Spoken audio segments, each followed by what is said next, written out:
Number 8. The Peter Eyerdale.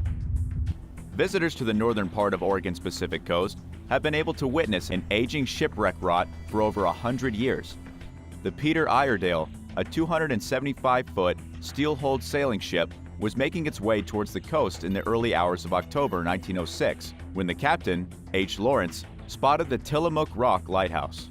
Using it as a guide, the captain tried to maneuver the ship through the dangerous mouth of the Columbia River, which had been known as a very treacherous area to sailors, even garnering the nickname of the Graveyard of the Pacific. As the captain approached in search of a pilot schooner that would help him navigate, Lawrence found no such guide, as in fact, the schooner was in the port undergoing repairs instead. As the wind rose and the tide advanced, Lawrence battled the elements, but a gale set the ship crashing into the jetty, immediately snapping 3 of the ship's 4 masts from the impact. Although no one on board was injured, the ship took damage to its hull. Initially thought to be just minor damage, the plan was to tow the Peter Eyerdale back out to sea. But over the next few weeks, as the crew waited for the weather to get better, the ship started to lean to its side, becoming embedded in the sand, making it nearly impossible to move. As the ship sat there, stuck and unable to be rescued, it was sadly sold for scrap. Anything not removed was simply left to rot and rust away, where it still stands to this day, now a popular attraction for visitors who want to catch a glimpse of the rusted steel hull before it disintegrates for good. Number 7. The Sugar Ship. More than 40 years after a vicious storm overtook a Greek cargo vessel, the ship remains left to rust on Scotland's west coast. In January 1974, the MV Captainus was moored on the River Clyde with the hull filled with raw East African sugar. Waiting to unload its cargo, the ship was lashed by 60 miles per hour winds, dragging the ship's anchor across the river bottom and causing it to drift. As the captain ordered his crew to start the engines in effort to head for the shelter of nearby Gairloch, the ship drifted into the anchor chains of a nearby tanker. The impact tore a hole in the hull of the Captainus, flooding the hull and forcing the captain to try to save the ship and his crew by heading for a local sandbar. Luckily, he saved his entire crew, but the ship ran aground. Through the night, a small flotilla of tugboats tried to help the ship by preventing it from drifting further. Unfortunately, the ship began to lean to one side. The crew were able to jump onto rescue boats, but by the following morning, the ship had keeled over and it never sailed again. Because the ship is so close to a local bird sanctuary, it has been left intact, and now the birds have made it their home, along with fish, who have also made it a place to colonize in its empty hatches. Although it has been stripped for parts, much of the ship's skeleton remains, and it lingers there in the loch, the sugar boat that remains a part of the Clyde landscape. Some would say that it's eerily beautiful. Number 6. SS Kakapo. South Africa's Long Beach is a stunning, white sand paradise. It is also the home to the skeleton of a ship that wrecked there in 1900. One of the many ships that fell victim to South Africa's rocky shoreline, the SS Kakapo, was a 665-ton schooner rigged steamship that fell victim to the characteristic fog, strong currents, and inhospitable cliffs that have taken 360 ships in the Table Bay area alone. On its way from the UK to Sydney with a cargo of coal, the SS Kakapo ran aground in the Cape of Storms, being whipped by a massive gale that impaired the visibility of the ship's crew. The ship ended up on the beach after mistaking Chapman's Peak for Cape Point. Although none of the crew were injured, the ship became trapped in the sandy shore. Legend has it that after the mishap, the captain was so mortified by his mistake that he refused to leave the ship and lived there for as long as 3 years. Built in 1898 and named after a type of parrot from New Zealand, the SS Kakapo remains where it came to rest. 120 years later, the sand, wind, and waves have worn away much of its exterior, with only the hull and boiler still visible. Have you ever seen a shipwreck up close in real life? Where was it?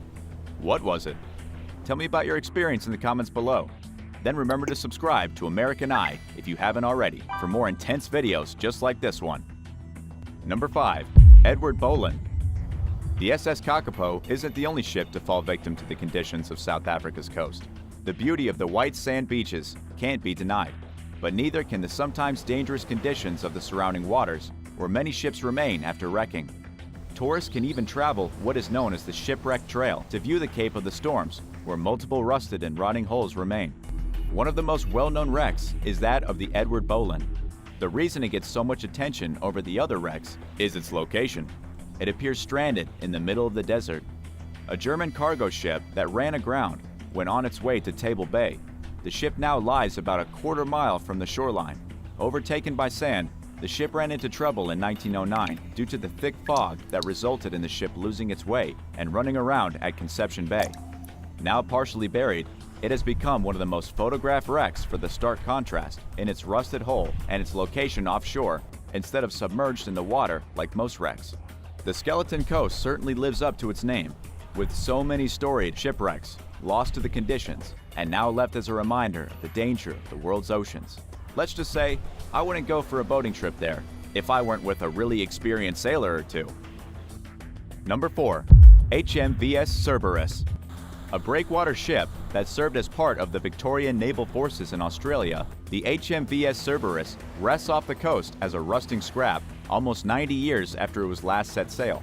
With its central armored structure that contained elevated gun turrets and a bridge, the ship was built to withstand breaking waves. It was built with a heavy iron structure and a lighter hull that were very different from the wooden warships of the past. It was designed without masts to be powered purely by steam, and it has guns that can fire a round every 1.5 minutes. Despite its weaponry and its status as one of the jewels in the Royal Australian Navy fleet, the 220-foot-long warship never left its home port and it never saw action. It did, however, patrol the coast, protecting Melbourne and its rich gold resources from attack. But even though it was an ingenious design that inspired the designs of future surface, gun-armed ships until guided missiles were brought in during the late 1960s, the Cberus was soon superseded by more advanced technology and construction. By World War I, the ship's status as a warship was revoked, making it a guard ship where munitions were stored, often supplying submarines. But in 1924, the ship was retired and sold for scrap. Of course, this meant its hull was stripped down and resold.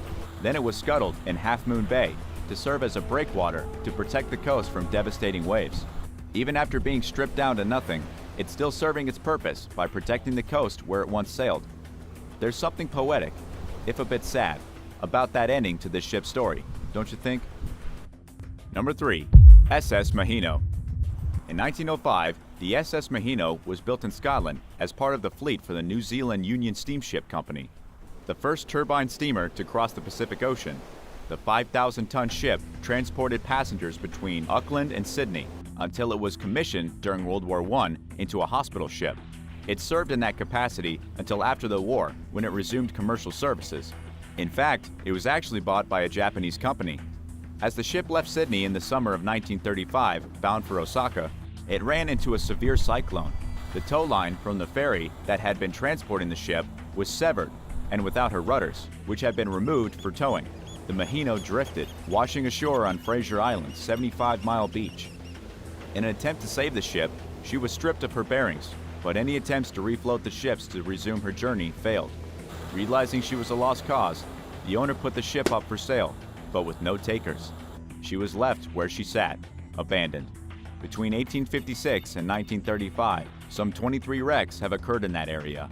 The SS Mahino, one of the first turbine-driven steamers, is one of the many that have become a landmark attraction around Australia's Fraser Island. Number 2. The YOGN 82. As ships age and decay, governments are finding ways to make these relics of the past useful. In the Fraser Valley, located in Canada, one of the last concrete ships took on a new life when it was slated to become an artificial reef of the Sunshine Coast.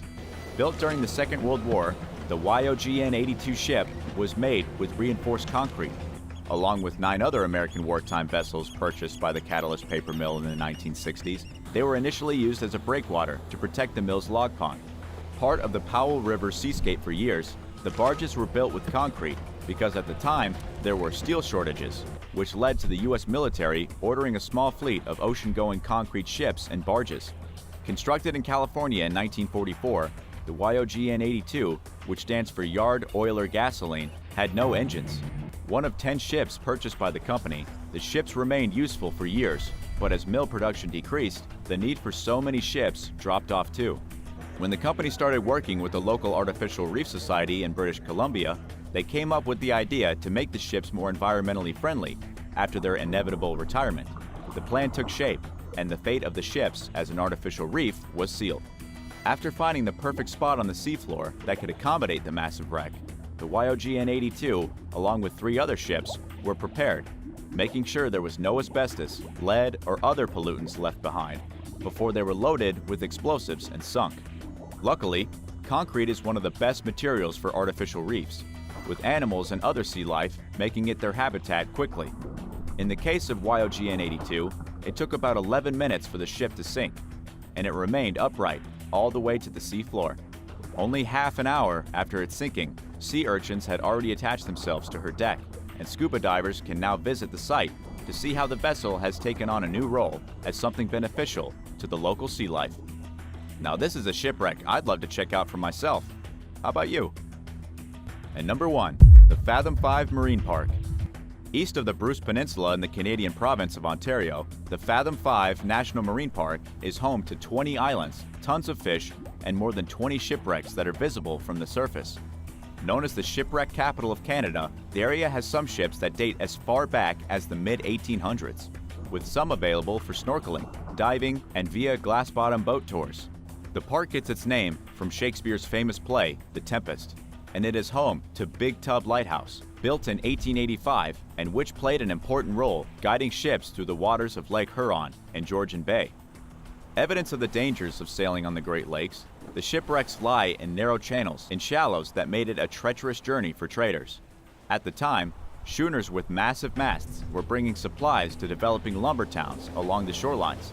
Each of the wrecks is a haunting reminder of the recent past, including the 160-foot-long schooner, the Charles P. Minch, which ran aground in 1898 and whose massive rudder is still visible today.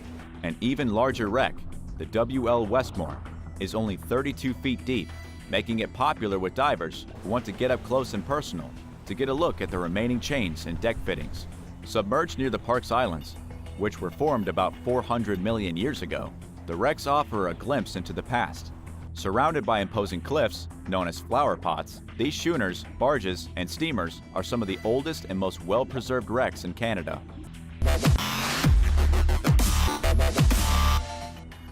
Number 8. Latvian missile sites. Deep in the wilds of the former Soviet Union, 2 Army intelligence officers set out to find a rumored abandoned site where nuclear missiles were once held. Today, these remote towns in Eastern Europe, in countries like Latvia and Estonia, still hold on to the ghosts of weapons of mass destruction from over 30 years ago. Known as the Divina Missile Silo Complex, the site once housed R-12 ballistic missiles that could travel up to 1,250 miles, reaching targets as far west of Latvia as London. Once a mainstay of the Soviet nuclear arsenal, the missiles were used from 1959 to the 1980s, really making a name for themselves during the Cuban Missile Crisis in 1962, when the U.S. discovered 42 missiles placed there by Russia. In Latvia, they were kept in 4 identical silos that were each at different levels of combat readiness, with some able to launch within an hour and able to stay in the state of readiness for 3 months. Located in a dense forest, the silos were housed at a facility where soldiers were allowed to enforce security by any means necessary. As the former intelligence officers explored the site, they found shell cartridges scattered around the floorboards. Within the area, they also discovered the large concrete domes that served as the silos' lids. Not a lot of information is available about some of these sites, with much of it coming from explorers and history buffs who trekked through the forest to these abandoned sites. Even though they are empty now, they're still not that far from small towns where nearby residents have lived with the vivid memories of past wars for decades. And although the missiles couldn't have hit the mainland of the United States, they were a mainstay of the Soviet Union missile forces. With the centralized command center connected by now crumbling interconnecting corridors, the hub was once a very lethal site. As more time passes between now and the wars of the recent past, places like this are finally becoming reclaimed by nature. Number 7. Estonian Missile Base. Latvia isn't the only place to find abandoned military missile silos. In nearby Estonia, a Soviet missile base once deployed different regiments of the army. With a range of about 1,300 miles and a yield of 2.3 megatons, the SS-4 Sandal missiles packed a deadly punch. As part of the nuclear rocket base established in remote Estonia, the site was operational from 1960 to 1978. Today, most of the base is in ruins, but a makeshift museum still boasts 4 types of rockets once used in the Soviet Union, as well as storage hangars and launch pads. Located in northern Estonia, the nearby village of Rohanim is located on the northmost cap of the peninsula. The military ruins are found in the woods surrounding Rohanim, built to monitor and intercept attacks by enemies of the Soviet Union, and much of the site was kept secret, with the tall arch structures and a network of roads that remain only hints of the secrets they once held. Over the last few centuries, Estonia faced war multiple times, which is why there are so many military sites found in the forests and villages. From their War of Independence to their involvement in World War II and various periods of occupation, this most northerly of the three Baltic states still has remnants from the Cold War, long after it ended. Number 6. Borne Solenovo. Military sites can't exist on their own. Often, there are entire towns built to support these secret sites, and when the military decommissions the buildings, the towns slowly fall into decay too. The Polish village of Borne Solenovo was abandoned by the Soviet Army in 1993 after being stationed in the country since the mid-1940s. The series of garrisons, barracks, and artillery ranges built to support the war effort turned into virtual ghost towns after the Soviets retreated from the area. Before that, the Soviet military tried to keep the town a secret, and for good reason. Not only was it a former military base, but it was reportedly a Nazi military camp that once housed prisoners of war during World War II. One chilling reminder of the lives lost there, a field of crosses made from birch trees marked the site where soldiers incarcerated at the German prisoner of war camp died. A haunting display in a local museum shows photographs of the one road leading into the small village, with only one railway track that disappears behind electrified fences in the town. At the height of the Cold War, there were almost 12,000 Soviet troops stationed there, but don't think it's easy to find on a map. In an effort to hide the town's location, Soviets removed all mention of Borne Solenovo from their maps. None of the local Polish population were allowed near the village, with the Russians taking control and designating it to Russian territory. It was no secret that these secret military towns existed. Now, as the public is able to more easily share these long-forgotten places, more people are aware of the haunting history hidden in plain sight. Have you ever been to a forbidden place like this? Was it weird? Tell me about your experience in the comments below. Then remember to subscribe to American Eye if you haven't already for more videos about cool abandoned stuff. Number 5. Colombian Suicide Hotel. A popular location for tourists, the former mansion of architect Carlos Arturo Tapias in Bogota, Colombia, has a dark past. Built in the 1920s style, the cliffside mansion boasts high windows and ornate French architecture. By 1928, it opened as a hotel for wealthy travelers who wanted to enjoy the spectacular views of the Tequendama Falls, welcoming visitors for the next 60 years. In the 1950s, plans to renovate the building to house an 18-floor hotel fizzled as the original building had become unstable and the local Bogota River too polluted. Soon, tourists lost interest in visiting the area, and by the early 1990s, it was abandoned. But could its history as a well-known spot for multiple suicides be the cause of the hotel's bad luck? Local legends whisper of multiple suicides by natives of the Muisca tribe, who often jumped from the falls to avoid capture by Spanish conquerors. As the story goes, they turned into eagles and flew away to freedom. Sadly, there are dozens of real-life stories of the broken-hearted who chose the falls as the place to jump to their deaths. In 2011, a joint venture between a local ecological society and the University of Colombia's Institute of Natural Sciences decided to make it their mission to restore the hotel, both to preserve the stunning architecture and to convert it into a museum that would show off the area's cultural heritage. The mansion eventually opened in 2013. Number 4. Abandoned castle residence. What started as a massive residential development in Poland took a controversial turn when police detained 7 people in 2020. The building in question was an enormous medieval-style castle built on a lake in an area known as the Noteca Forest, a protected area of the European Union. First coming to the attention of officials in 2018, the building had its environmental approval revoked, but builders continued construction anyway. Accused of their building being detrimental to the environment, local officials and representatives of the investor were arrested for harming a number of nature reserves in the area, including a bird sanctuary. The 14-floor tower is on a man-made island, and it was proposed to house 46 apartments for 97 people and 10 staff. Other amenities, including a fitness center, swimming pool, libraries, gyms, and a theater hall, were also part of the proposed building. Charges including understanding the size of the project, not obtaining proper verification of the project, and carrying out construction that breached the local Environmental Protection Act. Prosecutors had a tough time, as several of the suspects refused to testify or even enter a plea. Greenpeace even brought concerns to light after the process to approve large infrastructure projects in Poland came under scrutiny.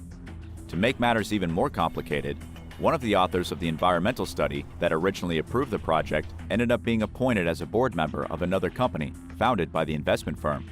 With such obvious evidence of shady practices, it's obvious why the elaborate castle in Poland is abandoned now, and apparently it is set for potential demolition.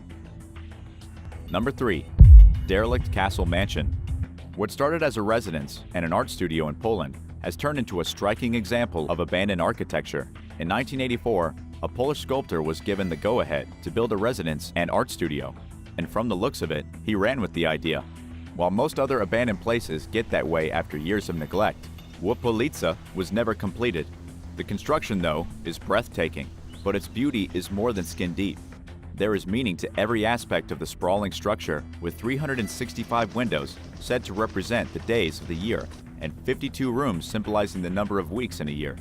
The building is steeped in metaphorical significance. A dozen towers around the property are apparently also to signify the number of apostles. The fantastical castle would easily make a compelling setting for any fantasy novel, but it didn't always start out so big. The Polish sculptor who built the castle was originally granted the rights to build a small residence and art studio. In the end, though, the property exploded to a whopping 65,000 square feet, designed much like other castle fortresses built in the 1600s in another town. But sadly, it would never be completed, and that's due to multiple reasons, from prolonged court battles over the expansion of the project to flooding that left much of the property submerged. The sculptor would never finish his life's work, and his dream of seeing it filled with sculptural work of art would never be realized. Number 2. How to Win Fishing Village. There's something striking about the way nature reclaims abandoned places. Located on the island of Shengshan, How to Win is a fishing village that has been taken over by plant life, with greenery spilling over buildings, up walls, and covering windows of the abandoned building there. 40 miles from Shanghai, the village was abandoned in the 90s, with some believing the lack of transportation to and from the island is what caused the residents to leave without looking back. Most of the remaining buildings are broken down and empty, but there is a stunning beauty of the place, with greenery overtaking the remaining dwellings. Surprisingly, the town only survived for a decade. It was originally built in the 1980s and once had 3,000 residents who called it home. But its location on an archipelago in the Shaanxi Islands chain was too remote, and residents started leaving in droves. Its location within the chain of 400 islands makes for a stunning backdrop, and after the town was once again opened in 2018 to tourists who wanted to see its stark beauty, more travelers started heading to the area to take photos of its eerie atmosphere. It's quite the trek to get to the isolated archipelago, but it's well worth the trip to the island, which is also designated a National Scenic Area. Whether you opt to take a ferry or water taxi, or stay at one of the bed and breakfasts that have popped up to cater to tourists, Houghton Island is a place that deserves to be seen. I wouldn't want to live there though, but maybe you would. I suppose if you like living far away from others, this is the place to do it. And number 1, Krakco, Italy, Ghost Town. Southern Italy is one of the most beautiful places on Earth. It is also home to a haunting ghost town filled with history. Resting at the top of a 1,300-foot cliff in Krakco, the medieval village overlooks a river valley. Over the course of its history, the town was witness to multiple attacks from those seeking to plunder its riches. The Black Plague also made its way to the remote village in the mid-1600s, killing hundreds of residents. Even though it survived and was large enough to split into 2 districts by the 1800s, Krakco couldn't fight off the elements. Much like the other famous destroyed Italian town of Pompeii, this one succumbed to nature. Multiple earthquakes, landslides, and floods forced residents to flee, and after each natural disaster, the tiny village just couldn't seem to bounce back. The village was settled by Greek monks in the 8th century, with a university built there in the 13th century, with almost 3,000 residents by the mid-1500s. The construction of 4 large plazas helped bolster Krakco as a thriving village. Sadly, a landslide struck the area, but the residents rebuilt it, adding a monastery of St. Peter. By the mid-1600s, the plague made an appearance in the town, but luckily, enough residents survived to continue its legacy. There would be Napoleonic occupation and more natural disasters that would send some 1,300 residents immigrating to North America. As more landslides, a flood, and an earthquake all hit the village, many of the residents moved further down the mountain into the valley, abandoning Krakco for good. Even as the village continues to crumble, there are religious festivals held there every year, paying homage to the Virgin Mary and San Vincenzo, the patron saint of the town. Making an appearance in a number of Hollywood movies, including The Passion of the Christ and Quantum of Solace, more people are becoming familiar with Krakco. But for those who are descended from its first inhabitants, the village will always hold a special place in their hearts. Number 10. Inca Rituals. Archaeologists recently discovered a mysterious artifact at the bottom of Lake Titicaca in Peru. This lake was once a sacred place in the Inca Empire, making it an attractive spot to look for historical or spiritual artifacts. While doing an underwater survey of the lake, an international team of researchers discovered just that. They found an offering box crafted from volcanic stone. This was found 18 feet, 5.5 meters beneath the surface. The box sat undisturbed there for 500 years. But just what was this thing used for? It's important to note that Lake Titicaca was the religious center of the Great Inca. At its height in the 16th century, there were over 80 temples and structures on the southern part of the lake, near what is called the Island of the Sun. The Inca believed it was here that the sun god was born and their ancestors emerged from the rock to claim the earth. It's only natural that the Inca spent time by the lake to be close to their spiritual birthplace and continued to give offerings to their gods. Specifically, the Inca gave offerings to the goddess Mamacocha. She was the goddess of fertility, politics, and the sea. The box discovered recently by archaeologists was made to contain offerings probably for this goddess. Within the box was a miniature alpaca carved out of coral shell, and while hard to confirm, researchers also believe there may have been the blood of sacrificed children inside the box as well before it was tossed into the lake. What do you think? It's certainly possible, but we just don't know yet for sure what went on there. More research is needed. Number 9. Mummified Diver. A man's body has been discovered 225 feet deep under the surface of Lake Michigan. While it's not that strange for bodies to be recovered in the lake, this one was unique. The body belonged to a diver who went missing 13 years prior. His corpse was found preserved and mummified thanks to the cold temperature of the water, the immense pressure near the bottom, and the obvious lack of oxygen. He was found still wearing his diving gear with his air tank still securely fastened. The mystery of the vanished diver goes back to September of 1999 when Dirk Can went diving in Whitefish Bay. He was with two of his buddies on that fateful day. They were planning to explore an old steamer that sank in the lake back in 1924 carrying a load of classic cars. But something went wrong. Khan's friend experienced an issue with his air tank, and the two men were forced to share from a single source of air. But it wasn't enough, and as they rose to the surface, Khan passed out from a lack of oxygen and sank to the bottom, where he drowned. It took 13 years for them to find his body, which most people would expect to have decomposed and turned into a skeleton. Because of the mummification, though, it looks like it's hardly aged a day. I know I'd be creeped out by something like that, wouldn't you? Number 8. Mysterious new shark. A species of shark was found just off the coast of Belize, named the Atlantic six-gill shark. The identification of the new beast was made by scientists working with the Florida Institute of Technology. The shark was first identified about 2 years ago. Researchers found a curious, kind of adorable shark swimming about 800 feet deep. At first, they thought it was a big-eye six-gill shark, which are spread throughout the world and often found at extreme depths, meaning scientists don't know a lot about them. It wasn't until researchers captured 30 of the sharks near Belize and did genetic analysis that they realized they were dealing with an entirely different species, one that specifically lives around Belize. According to researchers, even though both sharks look very similar, the research shows that they are vastly different. In fact, the Atlantic six-gill shark is surprisingly small, only growing to be about 6 feet, 1.8 meters long. One thing they can't quite figure out is why these sharks have 6 gills instead of the usual 5. Their ancestors date back at least 250 million years, making Atlantic six-gill sharks far older than most of the sharks on the planet.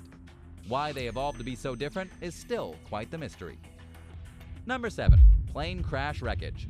We all know that there are hundreds, if not thousands, of mysterious unsolved plane crashes or missing aircraft out there somewhere. Many of them fell into the ocean back in the early days of aviation. But even today, there are some rare occasions where airplanes simply go missing. It may take many years, but sometimes the mystery does get solved thanks to technology. This is one of those times where a mysterious plane crash from 1965 may have just been discovered thanks to an underwater drone.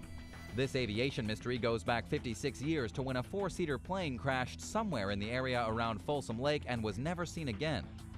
For a long time, nobody knew what happened to the airplane. The pilot's body was discovered on the ground after the catastrophic failure on New Year's Day, but the airplane and the other 3 passengers seemingly vanished into thin air.